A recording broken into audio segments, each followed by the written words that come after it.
Bom dia, amados jovens e adolescentes. Vamos continuar a nossa comunhão nas epístolas de Paulo a Timóteo.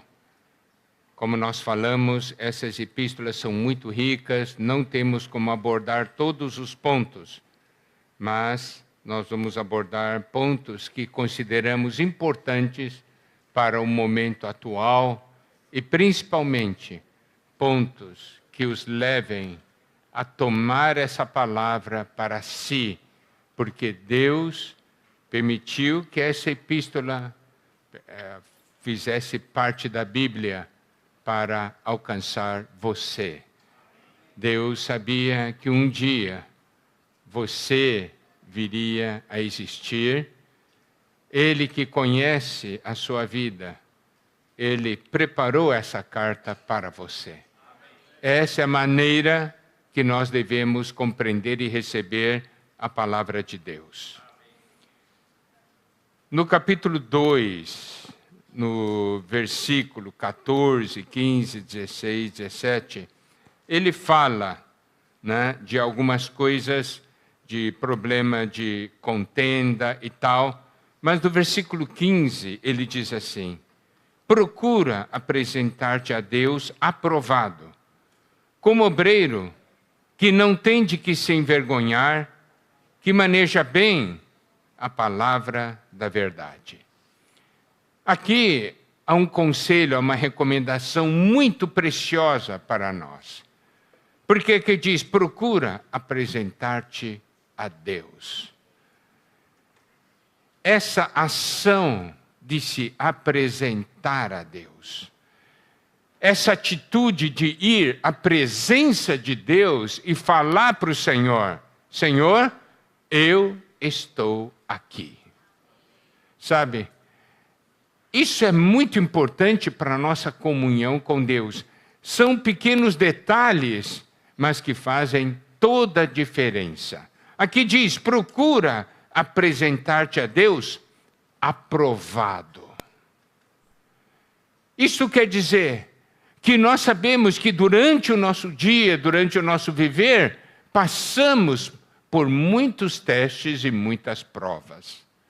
Mas aqui ele diz, procura apresentar-te a Deus aprovado.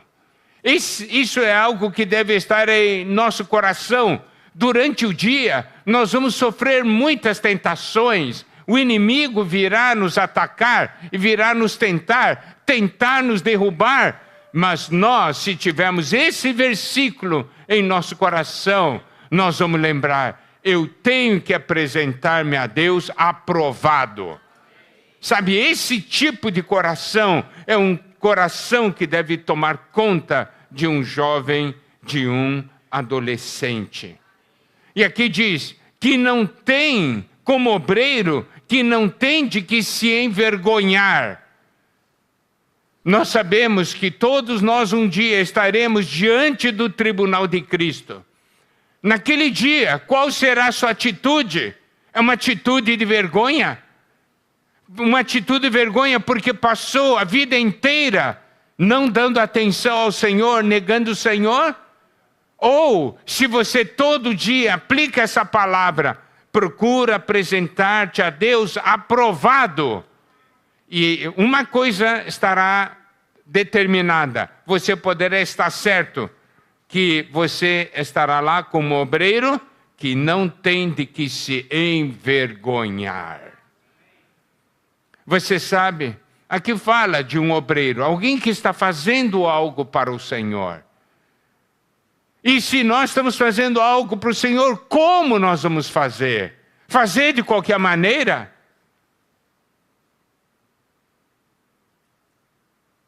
Nós não podemos fazer de uma maneira tal que o Senhor nos chame: vem cá, foi isso que você fez? E a gente se sinta envergonhado. Compreende? Você está aqui, você pode louvar. Você pode orar. Orar de coração. Certo? Você pode compartilhar. Você pode ajudar o irmão que está ao seu lado.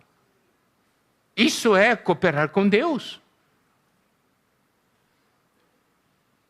Espero que no final dessa conferência você diga: obrigado, Senhor. Você me trouxe para a conferência e eu participei de verdade. Eu não tenho do que me envergonhar nessa conferência, porque eu ganhei de Ti, Senhor, e ajudei os irmãos a ganhar de Ti. Tá certo? E aqui diz também que maneja bem a palavra da verdade.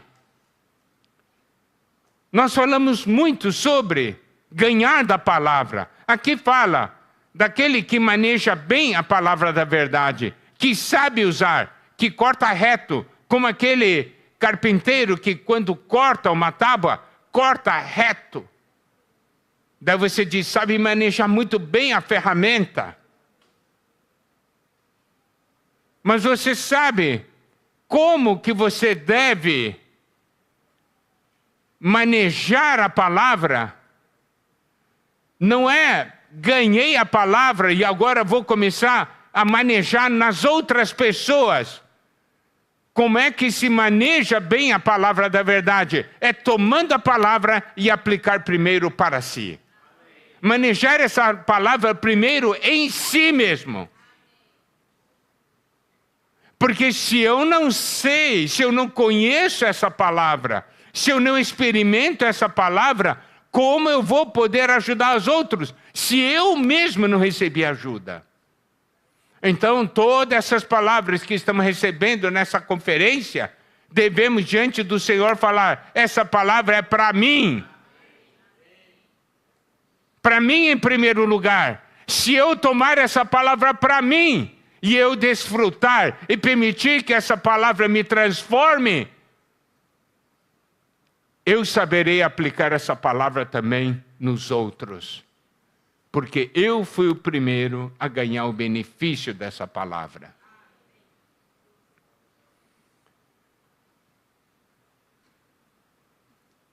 Nós temos um encargo muito grande, querido jovem e adolescente, é que vocês possam aprender a ouvir a palavra e a receber a palavra. Por isso que eu vou permanecer um pouco nesse item. E eu vou ler com vocês 2 Timóteo 3, versículos 14 até 17, que é ligado também à palavra. Tu, porém, permanece naquilo que aprendeste e de que foste inteirado, sabendo de quem o aprendeste. Que desde a infância sabes as sagradas letras, que podem tornar-te sábio para a salvação pela fé em Cristo Jesus. Toda a Escritura é inspirada por Deus e útil para o ensino, para a repreensão, para a correção, para a educação na justiça, a fim de que o homem de Deus seja perfeito e perfeitamente habilitado para toda boa obra. Paulo fala para Timóteo, tu, porém, permanece naquilo que aprendeste.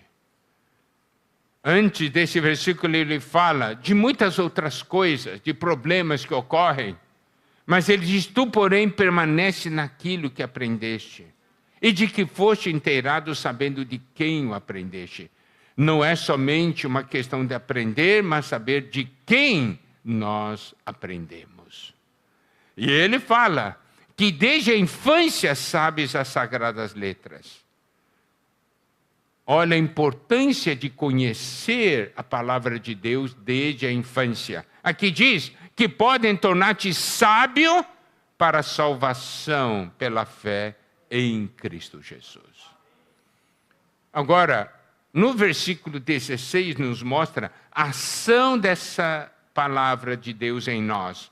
Toda a Escritura é inspirada por Deus, é soprada por Deus. Tá certo?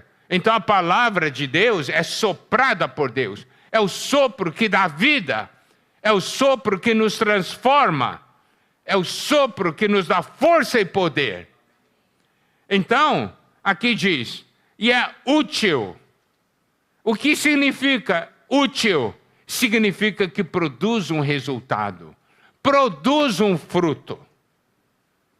O que nós não devemos permitir é que sejamos pessoas que recebem a palavra, mas não se vê o fruto dessa palavra em nossas vidas. Aqui diz que é útil. Aqui temos 4 pontos. 2 pontos positivos. Útil para o ensino e útil para a educação na justiça. Então essa palavra nos ensina, mas também essa palavra nos educa. Significa que vai nos conduzindo. Porque uma educação é um acompanhamento. Ela nos acompanha nessa coisa que nos foi ensinada. E aí tem 2 aspectos para tratar o que é de negativo em nós: repreensão e correção. Repreensão é para alertar de que há um erro, e correção é para trazer para o caminho correto. Então, a palavra produz isso. E olha só o versículo 17. Eu quero que vocês prestem muita atenção nesse versículo 17. Aqui diz, a fim de que o homem de Deus seja perfeito e perfeitamente habilitado para toda boa obra. Você deseja ou não ser um homem de Deus? Isso quer dizer, sermos uma pessoa que é de Deus. E aqui diz, para que o homem de Deus seja perfeito. Isso quer dizer o quê?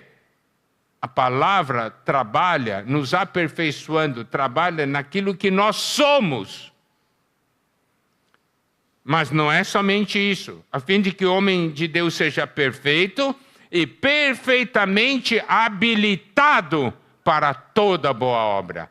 Isso quer dizer que a palavra nos capacita para fazermos o que é devido. Então, a Bíblia, a palavra de Deus, ela trabalha em nós em 2 aspectos. Primeiro aspecto, naquilo que somos. E segundo aspecto, nos capacitando para aquilo que nós fazemos. Deus dá atenção ao que nós somos e também dá atenção ao que nós fazemos. E aí nós podemos ver a importância da Bíblia.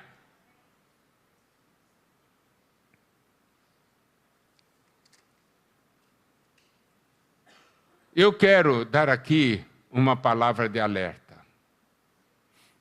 Nós vemos aqui a questão da importância da palavra de Deus.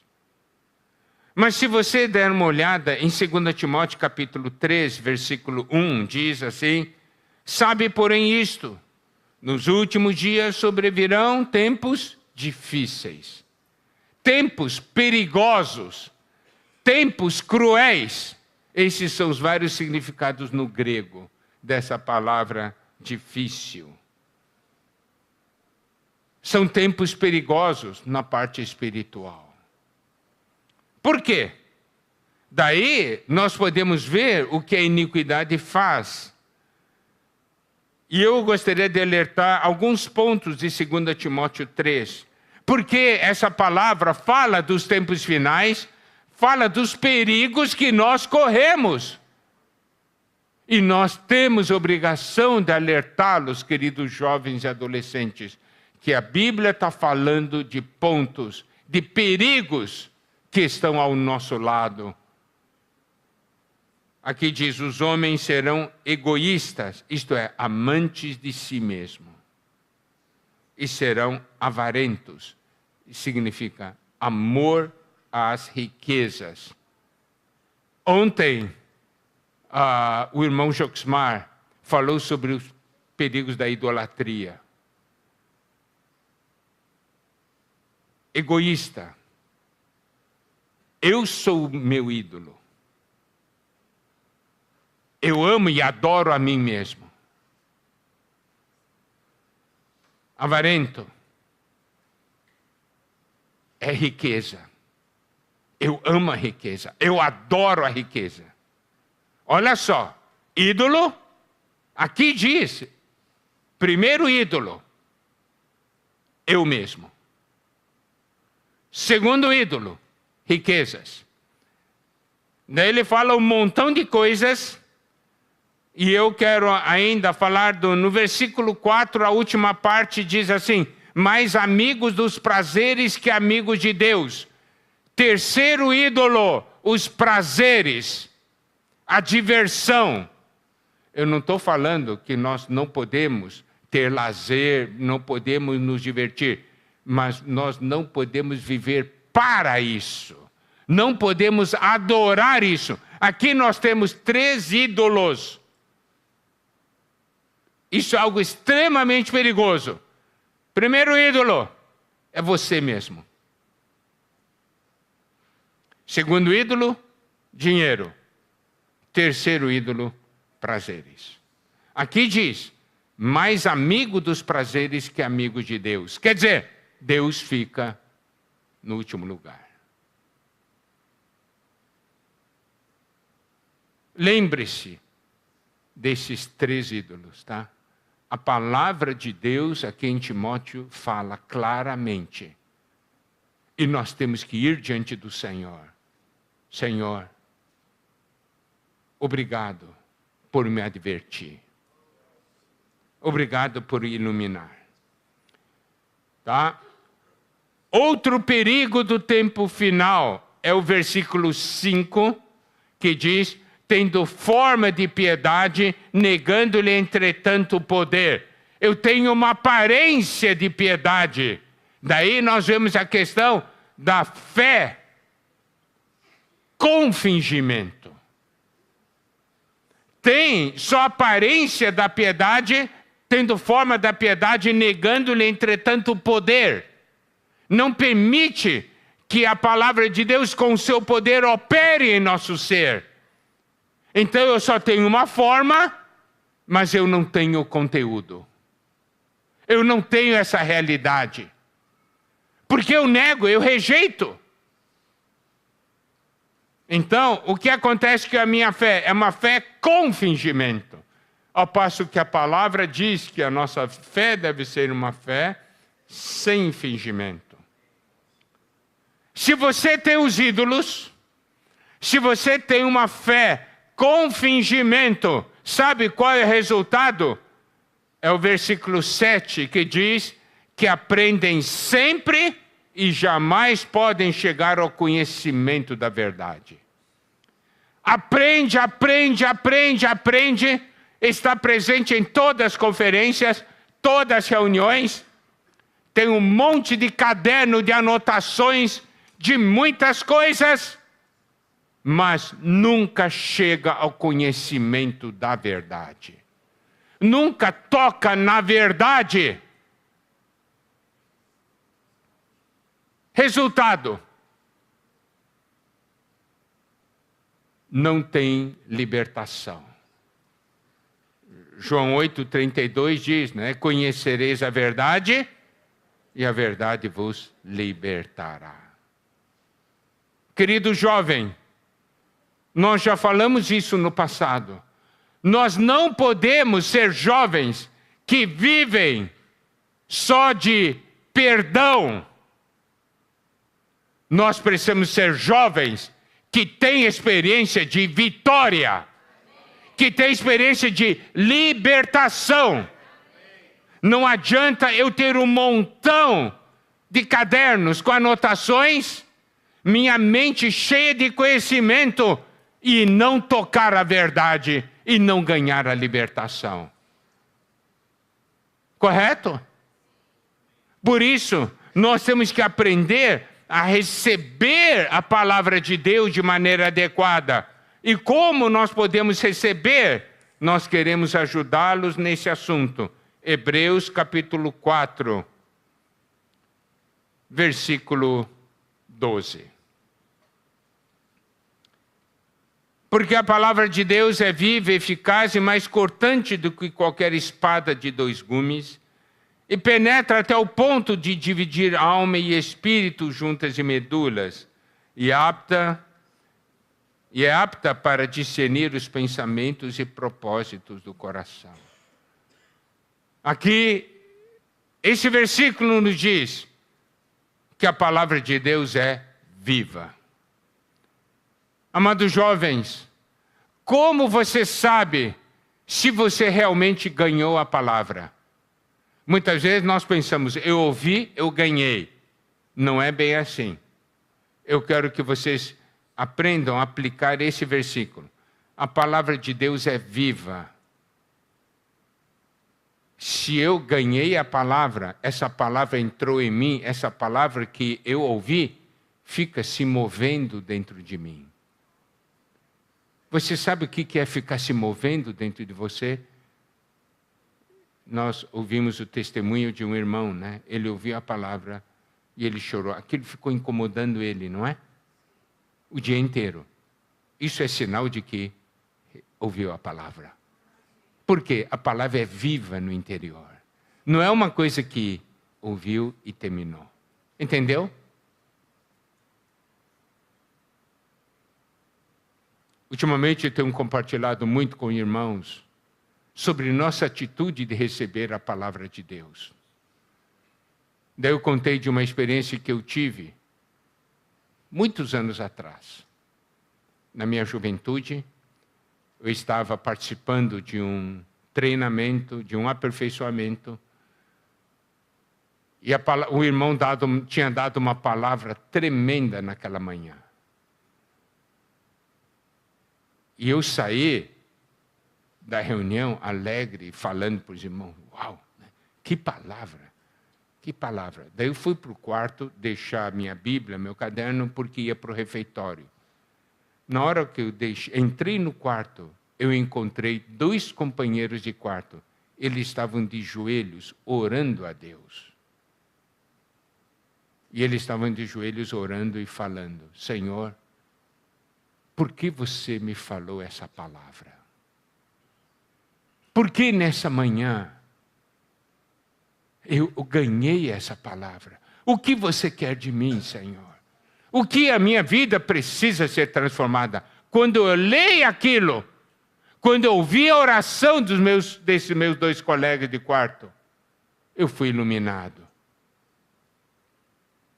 Qual era a diferença entre eles e eu? Eu disse, puxa, fiquei tocado, que bom.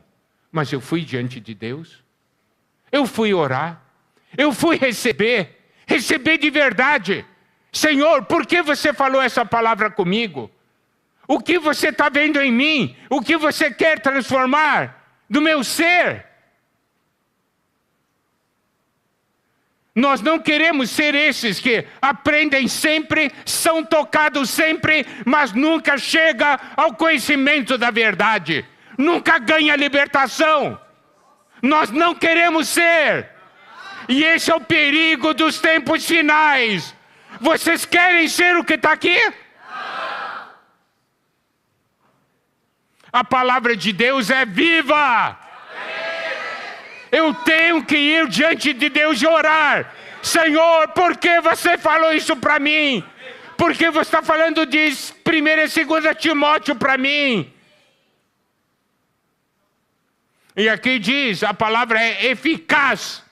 Isto é, dá resultado. Diga para o irmão que está ao seu lado, dá resultado.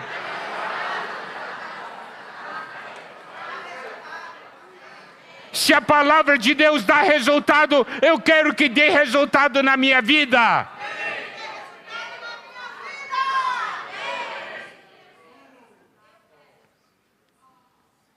E aqui diz, é mais cortante. Se você realmente recebe a palavra, você sabe o que significa que a palavra de Deus é cortante. Por quê? Porque quando entra em nós, corta, dói.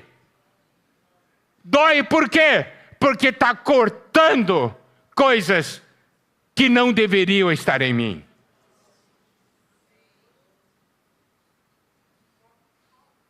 Você sabe, tem muitos jovens que rejeitam a palavra, porque não permite que a palavra corte. E aqui diz, é mais cortante do que qualquer espada de 2 gumes e penetra. Tem que deixar a palavra penetrar em nosso interior. Não mantenha a palavra na superfície. A palavra tem que penetrar. Penetrar a ponto de dividir alma e espírito. Você sabe o que isso quer dizer? Que a palavra vai penetrando no seu ser. Daí você descobre, aquilo que estava em mim era minha alma. Eu agora consigo discernir no meu interior a alma, o que é da alma, o que é do espírito. Há muitos jovens que vêm pedir ajuda e dizem, irmão Miguel, eu não sei se um sentimento que eu tenho vem da alma ou vem do espírito. Eu não sei como é que eu faço. Eu me respondo sempre, eu também não sei lhe dizer que é porque você tem que ser uma experiência própria. Por isso você tem que permitir que essa palavra penetre. Penetre, penetre. Se você se apegar à palavra, orar, for diante do Senhor, vai chegar um momento de dizer, agora eu vi. Separou alma e espírito. Aleluia! E ainda mais ele diz assim, e é apta para discernir os pensamentos e propósitos do coração. Não é uma coisa, eu fiz isso, eu fiz aquilo. Aquilo vai penetrando e daí vai até o ponto. Por que você está fazendo isso? Qual é o propósito do seu coração? O que é que você está pensando de verdade? Irmão, compreendem? Muitas vezes fazemos algumas coisas com intenção não muito pura, mas damos um revestimento espiritual. Eu estou fazendo isso. Qual é o propósito do seu coração?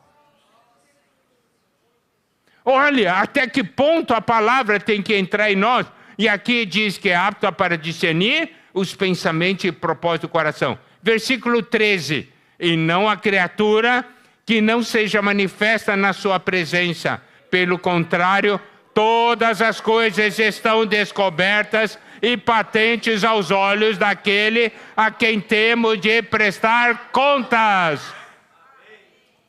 Isso quer dizer, quando a palavra entra, vai cortando, vai penetrando, vai abrindo todo o nosso ser, expõe todo o nosso ser diante do Senhor. Não conseguimos esconder nada diante do Senhor. E aqui diz, todas as coisas estão descobertas e patentes aos olhos daquele a quem temos de prestar contas. Mas porque você foi trabalhado pela palavra, você vai diante do Senhor e trata dos problemas hoje, para que naquele dia você seja aprovado. Amém? Jovens, ao recebermos e ao tratarmos com a palavra de Deus, não podemos agir de uma maneira leviana. Temos que tomar de uma maneira viva e real.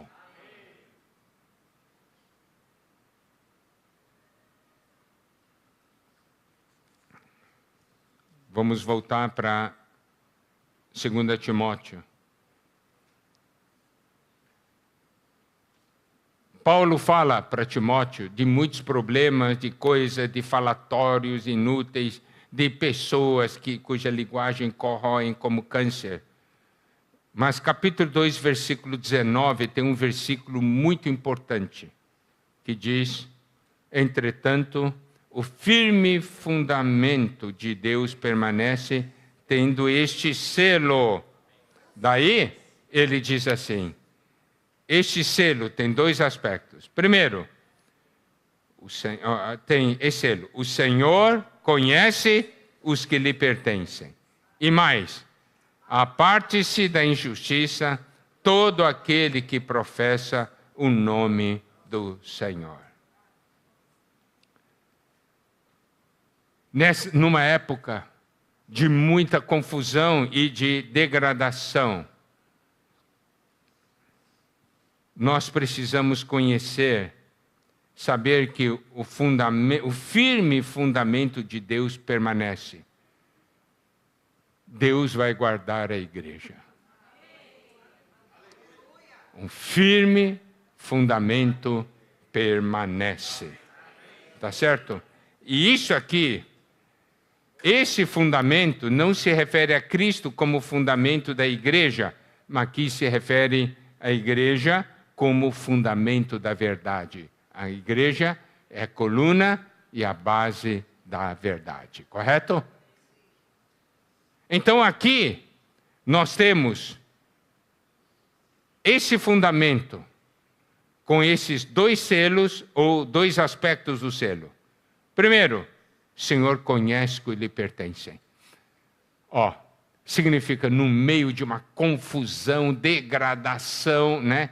Grandes problemas.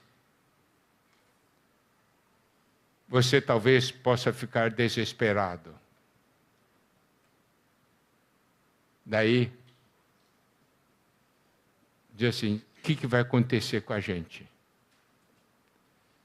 Se você perguntar para Paulo, é isso que Paulo está falando para Timóteo.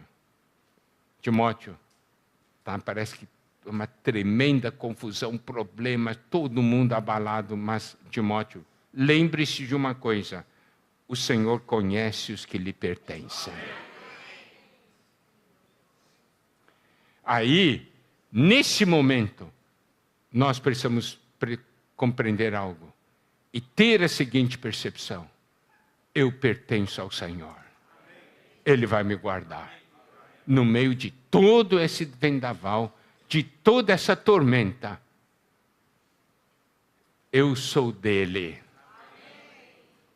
Ele vai me guardar. O Senhor conhece os que lhe pertencem. Essa é a atitude de Deus. Deus vai guardar os que lhe pertencem. Segundo aspecto do selo, ou o segundo selo, vem daí da nossa parte. Aparte-se da injustiça todo aquele que professa o nome do Senhor. Isso quer dizer que nós, os que pertencemos ao Senhor, nós temos um tipo de vida que é manifestado diante das pessoas, é que nós nos apartamos da injustiça. Estão compreendendo? Esses dois selos desse firme fundamento, ou esses dois aspectos desse selo, caminham juntos. O Senhor conhece os que lhe pertencem e aparte-se da injustiça todo aquele que professa o nome do Senhor. Daí você vai dizer, Senhor, mas por que isso ocorre? Por que há irmãos assim, irmãos daquele jeito? Daí o versículo 20 diz, ora, numa grande casa não há somente utensílios de ouro e de prata, há também de madeira e de barro, alguns para honra, outros para desonra. Quando a igreja entra em uma situação de desolação, é como numa grande casa. Não tem somente utensílios de ouro e prata, há também de madeira e de barro. Alguns utensílios são para honra e outros para desonra. Então surge a grande pergunta, eu sou utensílio de honra ou utensílio de desonra? Como está a minha situação? Amados irmãos, irmãs, jovens e adolescentes, não fique preocupado com isso. Dê atenção ao versículo 21. Assim, pois, se alguém a si mesmo se purificar destes erros, será utensílio para honra, santificado e útil ao seu possuidor, estando preparado para toda boa obra. Nós não vamos perguntar sobre o seu passado.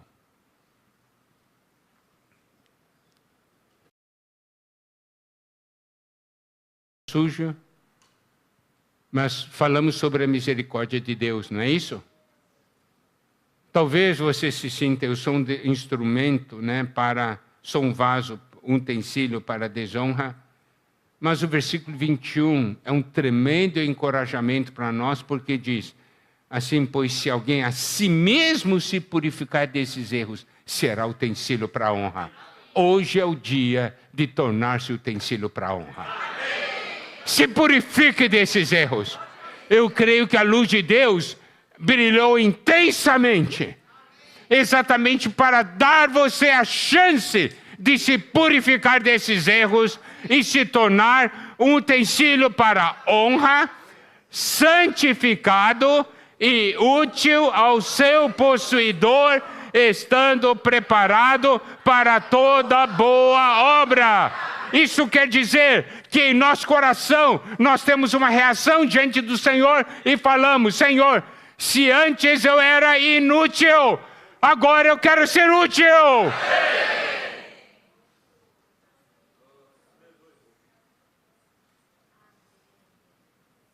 Precisamos ter atitudes adequadas. Precisamos avançar. Por isso, não tome a palavra de Deus de uma maneira leviana, ou de qualquer maneira. Vá ao Senhor e ore. E pergunte para o Senhor: Senhor, por que você está falando essas palavras das epístolas de Timóteo para mim? Transforma-me, Senhor.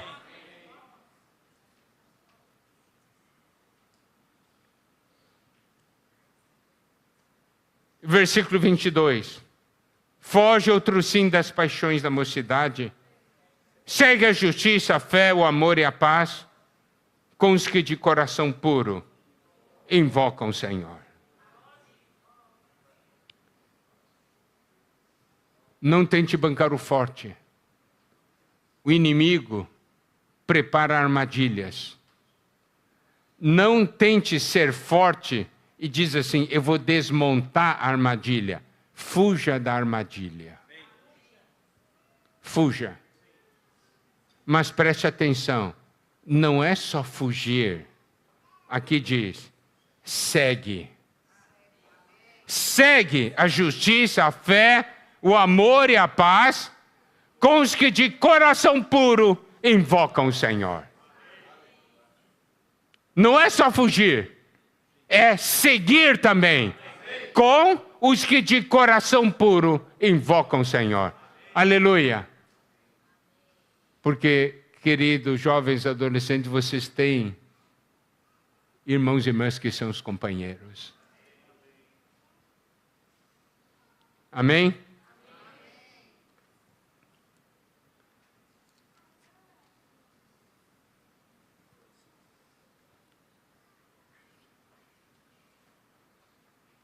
Tem ainda um versículo que eu gostaria de mencionar, que está em 2 Timóteo capítulo 4, versículo 5.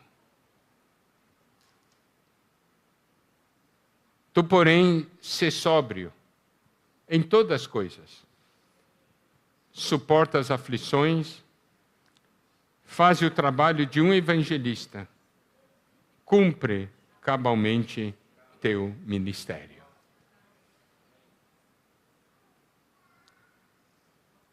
Cumpra a missão que Deus deu a você. Seja sóbrio. Tenha discernimento por meio da palavra e do Espírito. Suporta as aflições. Faça o seu trabalho. Cumpra o ministério, a missão que Deus te deu. Por quê? Vamos agora entrar nos versículos 6, 7 e 8. Quanto a mim, estou sendo já oferecido por libação e o tempo da minha partida é chegado. Combati o bom combate, completei a carreira, guardei a fé. Agora a coroa da justiça me está guardada, a qual o Senhor, reto juiz, me dará naquele dia, não somente a mim, mas também a todos quantos amam a sua vinda. Paulo sabia que havia chegado o tempo da sua partida. E ele fez uma afirmação muito importante. Combati o bom combate, completei a carreira e guardei a fé. Aqui também existe uma grande lição espiritual. Que a nossa vida cristã é um combate. Combati o bom combate. Há várias porções nas epístolas de Paulo a Timóteo que fala, de combater o bom combate. Fala de tomar posse da vida, não é assim? Então, a nossa vida cristã é uma guerra. E aqui diz também, completei a carreira. Que a nossa vida cristã é uma carreira que precisa ser completada. Combater o bom combate é ligado ao soldado. Completar a carreira é ligado ao atleta. Guardar a fé é ligado àquele que é o agricultor, porque ele é aquele que cultiva a vida e guarda as coisas da vida.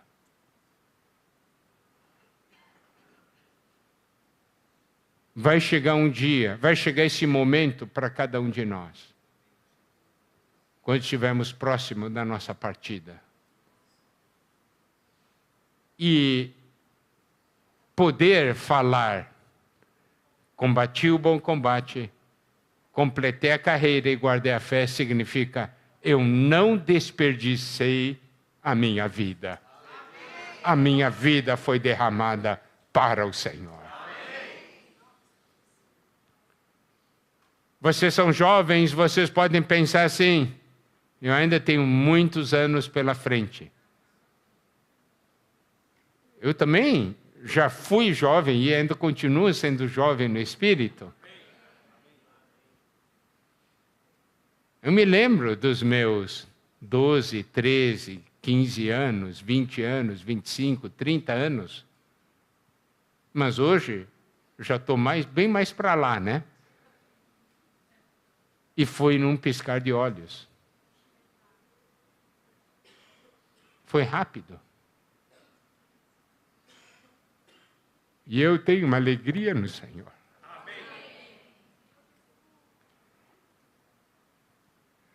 De que eu me derramei para o Senhor. Não é meu mérito. É porque o Senhor é amável demais.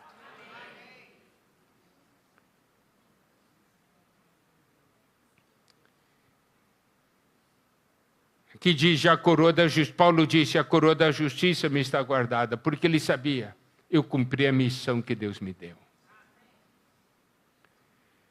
Senhor, reto juiz me dará naquele dia, e existe aqui uma promessa, não somente a mim, mas também a todos quantos amam a sua vinda. Você sabe, se você amar a vinda do Senhor, tem uma coroa guardada para você. Porque se você amar a vinda do Senhor, você vai fazer tudo para o Senhor voltar. Você nunca será o espectador. Você nunca será alguém que simplesmente está sentado ali, dizendo, Senhor, estou esperando pela sua volta. Eu quero completar com um versículo de 2 Pedro, capítulo 3, versículo 12, que diz, na primeira parte, esperando e apressando a vinda do dia de Deus. Aqui existe algo que você deve observar, esperando e apressando a vinda do dia de Deus. Temos aqui duas ações. Primeira ação é de esperar, segunda ação é de apressar. Isso quer dizer que o dia da volta do Senhor também existe a nossa influência. Porque aqui fala de apressar a vinda do dia de Deus. Você sabe, por o Senhor voltar, algumas coisas precisam acontecer. Algumas coisas não somente lá fora das profecias que vai acontecer no mundo, mas coisas que irão acontecer no nosso meio, isso quer dizer, no meio do povo de Deus. edificação do corpo de Cristo, a realidade do reino e a realidade da noiva. Para que isso aconteça, existem coisas que Deus precisa fazer. E quanto a essas coisas que Deus precisa fazer, nós só podemos esperar.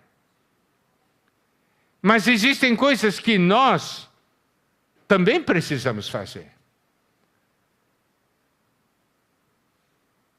E aí, quanto às coisas que dependem de nós, nós podemos fazer, isto é, nós podemos apressar a vinda do dia de Deus. Porque se Deus fizer a parte dele e nós não fizermos a nossa parte, o Senhor ainda não poderá voltar. E não adianta nós fazermos a nossa parte e o Senhor ainda no seu tempo não fez a parte dele. Os irmãos compreendem? Então existe esperar e apressar para aqueles que amam a vinda do Senhor. Esses apressam a vinda do dia de Deus. Queridos jovens, nosso desejo é que vocês não sejam uma geração passiva, mas uma geração ativa, porque conhece a Deus. Amém? Então, na conferência passada nós falamos de Daniel, e nessa conferência de Timóteo, essas duas porções se complementam.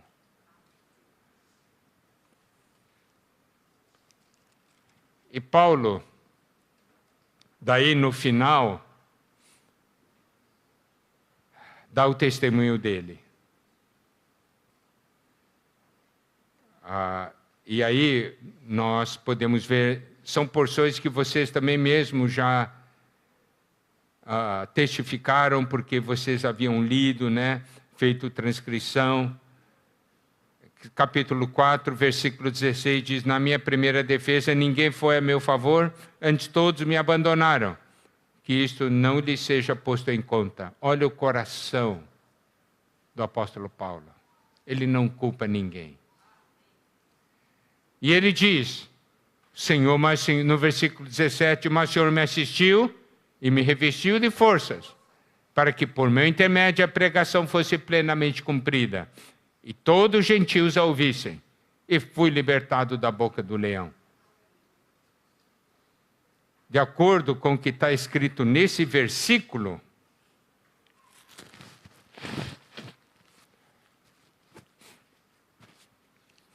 Paulo se aproveitou dessa questão do julgamento dele para pregar o evangelho. Os irmãos estão compreendendo? Senhor me assistiu e me revestiu de força para que, por meu intermédio, a pregação fosse plenamente cumprida. Todos os gentios a ouvissem. E eu fui libertado da boca do leão. E ele dá uma palavra de certeza. Versículo 18. O Senhor me livrará também de toda obra maligna e me levará salvo para o seu reino celestial. A ele glória pelo século dos séculos. Amém.